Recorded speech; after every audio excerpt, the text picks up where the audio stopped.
एक बहुत मजेदार छोटा सा वाक्य आज का सुनाता हूं। 2-3 दिन से सोच रहा था कि कश्मीर फाइल्स पर कोई वीडियो बनाया जाए। फिर समझ में आया कि भाई कश्मीर फाइल्स पर वीडियो बनाना है तो पहले मूवी देख ली जाए। 11:50 पर अपने बिस्तर पर आराम से बैठा हुआ था और ये तय नहीं कर पा रहा था कि जाऊं कि ना जाऊं। मैं एक बार शो खोला तो देखा कि वो 12:25 का शो है।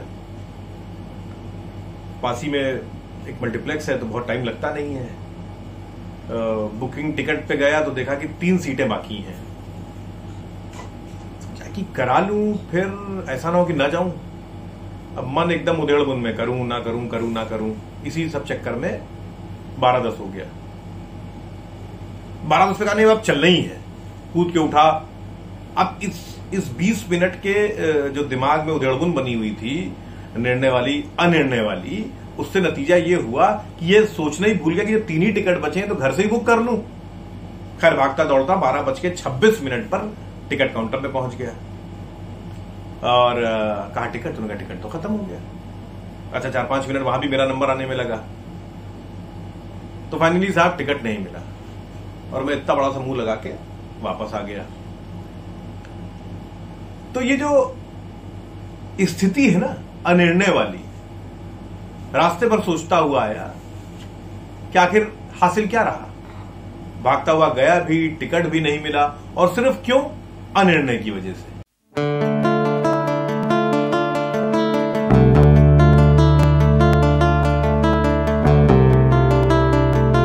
नमस्कार, मैं मनीष सिंधवी। आज के इस छोटे से वीडियो में बात करेंगे अनिर्णय की, इनडिसाइसिवनेस की। ये जो हमारी निर्णय ना ले पाने वाली स्थिति है, इससे कितना नुकसान जिंदगी में होता है। अभी मैंने आपको जो वाकया सुनाया बहुत छोटा सा था, उससे कोई नुकसान ऐसा खास नहीं हुआ। आप कह सकते थोड़ा समय बर्बाद हुआ, पार्किंग का पैसा गया, ऊपर आप जिस माइंडसेट से गए थे वो काम नहीं हुआ। अगर आप इसको नुकसान मान सकते हैं तो मान लीजिए। लेकिन जब मैं वापस लौट रहा था और मैं इस वाक्य को सोच रहा था, आदतन मैं सोचा करता हूं कि जो हुआ ये इसके रिजल्ट्स क्या हैं, तो मैंने अपने आप को बैकग्राउंड में पीछे की तरफ ले गया तो देखा कि ऐसे जिंदगी में बहुत सारे अनिर्णय की स्थिति रही और जिससे सिर्फ नुकसान हुआ। समय से फैसला ना ले पाने के कारण अनिर्णय, इनडिसाइसिवनेस, समय से निर्णय ना ले पाने की स्थिति, ये बहुत बेहतर नहीं है। आज के इस दौर में समय से निर्णय लेना एक बहुत महत्वपूर्ण ट्रेट है आपका, जो आपको जिंदगी में आगे ले जा सकता है, सुखी भी रख सकता है। मतलब सिर्फ बात ये नहीं कि मेटेरियलिस्टिक फायदा नुकसान देखिए कि इसे कितना पैसा मिला, कितना फेम मिला, इतना ही नहीं, आपको सुखी भी रखेगा। अनिर्णय हमेशा परेशान करते हैं। क्या कारण है इस अनिर्णय के? सबसे पहला कारण लैक ऑफ कॉन्फिडेंस। सबसे पहला कारण, जब हमें अपने ऊपर भरोसा नहीं हो पाता है कि हम सही निर्णय ले पाएंगे, हम तय ही नहीं कर पाते।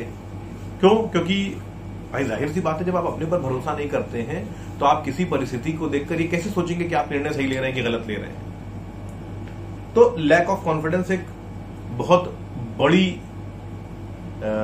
ये कह लीजिए जो बहुत बड़ा कारण है इस अनिर्णय की स्थिति का। दूसरा, ओवर थिंकिंग, जैसे आज मेरे साथ हुआ। ओवर थिंकिंग, बहुत ज्यादा सोचना, करें ना करें, करें ना करें, करेंगे, अरे आराम से लेटें, क्यों जाएं देखने के लिए, छुट्टी का दिन है, ये आराम, मतलब सब चाहिए, आराम भी चाहिए, मूवी भी देख लें, सब चाहिए। तो ये जो ओवर थिंकिंग है ये भी एक बहुत बड़ा कारण है।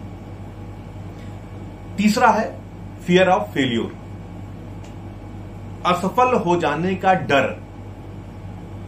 ये हम सब लोगों में थोड़ा बहुत 19-20 के साथ होता है। जो लोग अनिर्णय के शिकार नहीं होते हैं उनके अंदर भी होता है, मगर कुछ लोगों में बहुत ज्यादा होता है।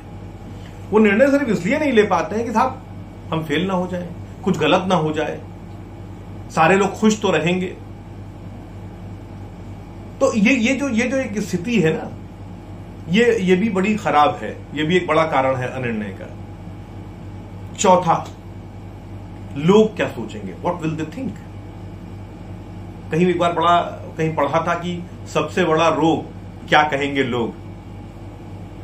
हम हमेशा जिंदगी में यह परेशान रहते हैं कि लोग क्या सोचेंगे। अगर हम ये काम करेंगे तो इससे हमारे अगल बगल के लोग या हमारे कलीग सब लोग क्या सोचेंगे हमारे बारे में, या समाज के लोग क्या सोचेंगे। हम जो कि सबको खुश रखने के लिए या लोग क्या सोचेंगे, इस पर अपने जिंदगी का एक बड़ा हिस्सा खराब कर देते हैं, लोग क्या सोचेंगे।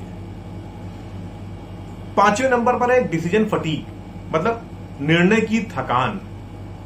इतनी भागती दौड़ती जिंदगी है कि हर मिनट कोई ना कोई निर्णय लेना है। सुबह उठ के कि जूते क्या पहनने हैं, कपड़े क्या पहनने हैं, आज कौन सा काम करना है, वर्क प्लेस पर तमाम निर्णय, घर लौटने के बाद तमाम निर्णय।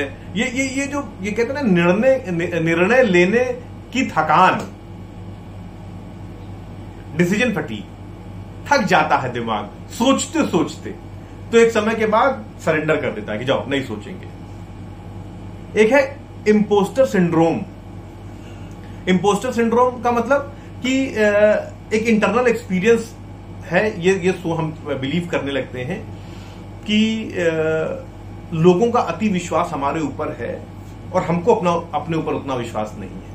मतलब कहने का मतलब है कि हमने शुरुआती दौर में सही निर्णय लिए और प्रसिद्धि भी मिली, सब कुछ मिला, फिर एक समय के बाद लोगों का अति विश्वास हमारे ऊपर होता है, अति विश्वास।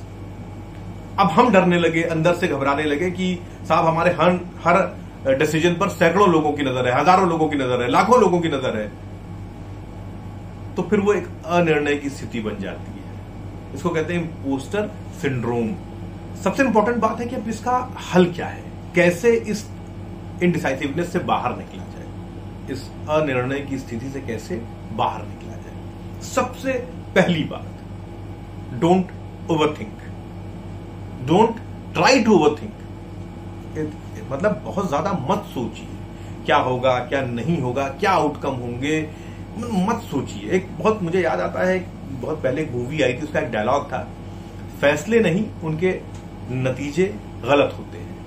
मतलब कोई फैसला गलत या सही नहीं होता है, आने वाले समय में यह तय होता है कि उसके नतीजे सही हैं या गलत हैं। सही भी हो सकते हैं और गलत भी हो सकते हैं। एक निश्चित सर्कमस्टांसेस में जो फैक्टर्स मौजूद हैं उनके आधार पर एक निर्णय आप ले लेते हैं। वो सही भी हो सकता है और गलत भी हो सकता है। दुनिया में कोई ऐसा आदमी नहीं जिसने गलत निर्णय ना लिए हो, और कोई ऐसा आदमी नहीं जो सही निर्णय लेता हो। तो इस ओवर थिंकिंग से बचने की जरूरत है। दूसरा, ये जो सेफ रहने वाली हमारी आदत है ना, कंफर्ट जोन से बाहर आना पड़ेगा। No risk, no struggle, no conflict, है ना, कोई खतरा ना हो, कोई स्ट्रगल ना हो, कोई कॉन्फ्लिक्ट किसी से ना हो, ये नहीं हो सकता है। आप एक निर्णय लेंगे, उसमें रिस्क भी होगा, स्ट्रगल भी होगा, और यही जिंदगी है। रिस्क, स्ट्रगल, कॉन्फ्लिक्ट, यही जिंदगी है। तो हमें समझना होगा कि हम इन 3 चीजों से बच नहीं सकते, तो हमें अपने कंफर्ट जोन से बाहर आना ही पड़ेगा।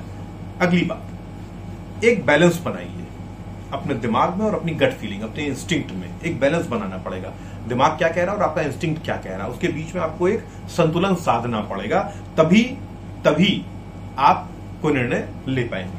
उसके बाद है ट्रस्ट योरसेल्फ, अपने ऊपर भरोसा करिए। सबसे इंपॉर्टेंट बात, जिंदगी में कुछ हासिल हो ना हो, अपने ऊपर भरोसा होना चाहिए कि हाँ, मैं कुछ कर सकता हूं, मैं निर्णय ले सकता हूं। अगर हम अपने ऊपर ही ट्रस्ट नहीं करेंगे तो हम दूसरों की कठपुतली बन जाएंगे। फिर हम अपने हर निर्णय के लिए दूसरे पर डिपेंडेंट हो जाएंगे, अपने दोस्तों पर, अपनी कलीग्स पर, अपने घर के लोगों पर, कि भाई बताओ मुझे क्या करना चाहिए। अब बताओ मुझे क्या करना चाहिए, जैसे ही आपने कहा वैसे ही मामला गड़बड़ा है। क्यों? अब आपकी सारी डोर सामने वाले के हाथ में चली गई, और वो भी समझ रहा है कि आप अपने आप कुछ नहीं कर सकते, कोई निर्णय ले ही नहीं सकते हैं, तो वो जो बताएगा आपको करना है। मैं ये नहीं कहता वो आपको गलत बताएगा, लेकिन आप में और उसमें फर्क है। आपकी परिस्थिति में, उसकी परिस्थिति में, वो अपनी परिस्थिति के हिसाब से सोचेगा, आपको निर्णय अपनी परिस्थिति के हिसाब से चाहिए। तो जाहिर सी बात है वहां कुछ मिसमैच होना ही होना है। कम्युनिकेट योर कंसर्न्स, आपके दिल में जो है उसके बारे में लोगों से बात करिए। अकेलापन खतरनाक है। मुझे याद आता है कि एक बार अपने मैं एक जानने वाले डॉक्टर साहब के पास गया, 8:30 पौने 9 का वक्त रहा होगा। वो सुबह से ओपीडी पे बैठे हुए थे और थक चुके थे। तो उन्होंने मुझे बैठाया, कहा कि बस ओपीडी बंद कर दो और कहा इनसे बात करके खत्म करेंगे। तो खैर हमारी उनकी बातचीत हो गई, जानने वाले डॉक्टर साहब थे। फिर उन्होंने अपनी बातें शुरू कर दी मैं समझ नहीं पाया कि किसी कॉन्टेक्स्ट में हमारी उनकी बात हुई, उन्होंने अपनी बातें शुरू कर दी। फिर वो काफी देर बात करते रहे और आप यकीन जानिए उन्होंने मुझसे कुछ नहीं पूछा। सवाल भी उनके थे, जवाब भी उनके थे। उनका बेसिकली जो उनका कंसर्न था कि वो थोड़ा रिसर्च की तरफ जाएं, ये ओपीडी के प्रेशर को कम करके या इस ओपीडी को ही चलाते रहें, क्योंकि उसमें पैसा बहुत मिल रहा था। तो मेरे कहने का मतलब है सिर्फ वो बात करना चाह रहे थे और उनको मैं मिला, उन्होंने बात कर लिया, उन्होंने अपना निर्णय ले लिया होगा, जो भी उनको निर्णय लेना रहा होगा। मगर मैं कहता हूं कम्युनिकेट योर कंसर्न्स, लोगों से बातचीत करिए, उससे काफी राहत मिलेगी। जब भी निर्णय लेने की बारी आए तो असफलता से मत घबराइए, गिरने से मत घबराइए कि बता हम कहीं चलते गिर ना जाए, इससे घबराइए मत, क्योंकि आप निर्णय लेंगे तो वो सफल भी हो सकते हैं और असफल भी हो सकते हैं। गिरते हैं सहसवार ही मैदाने जंग में, गिरते हैं सहसवार ही मैदाने जंग में, वो तिफल क्या गिरेगा जो घुटनों के बल चलेगा। तो जो घोड़े की सवारी करेगा गिरेगा वही, जो करेगा ही नहीं वो कैसे गिरेगा। तो इस बात से मत घबराइए। एक बात और समझिए कि ये दुनिया का अंत नहीं है। ये निर्णय जो आप लेने जा रहे हैं, इससे दुनिया खत्म होने नहीं जा रही है, ना आपके लिए उसका अंत होने जा रहा है। आप एक निर्णय लेंगे, सफल होंगे, असफल होंगे, फिर दूसरा निर्णय लेंगे। ये जो लगातार हम अपने जिंदगी के इस रास्ते पर चलते रहते हैं, ये इसका सच यही है। और इस सच को जान लीजिए कि ओवरथिंक करके किसी चीज को खराब मत करिए कि साहब इतना ज्यादा ओवरथिंकिंग कर ले, इतना ज्यादा सोच ले आप किस पर कि निर्णय लेने की स्थिति ना बने। ऐसा मत करिए। This is not the end of the world. आखिरी बात, मेक मिस्टेक्स। गलतियां सबसे होती हैं, कोई ऐसा आदमी इस दुनिया में नहीं है जिससे गलतियां ना होती हो, और गलतियां आपको अनुभव देती हैं। सफलता शायद आपको उतना अनुभव नहीं देती है जितना आपकी गलतियां, आपकी असफलता जितना आपको अनुभव देती है। वो परमानेंट टीचर है। ये होशमंदियां तुम्हें जीने नहीं देंगी, ये होशमंदियां तुम्हें जीने नहीं देंगी। जीने की आरजू है तो धोखे भी खाइए, जीने की आरजू है तो धोखे भी खाइए। तो इस अनिर्णय की स्थिति से बाहर आइए, निर्णय लीजिए जिंदगी का, अपने लिए, अपने लोगों के लिए, और यकीन जानिए बहुत सुखी और अच्छा महसूस करेंगे। आज के वीडियो में इतना ही। जय हिंद, जय भारत, नमस्कार।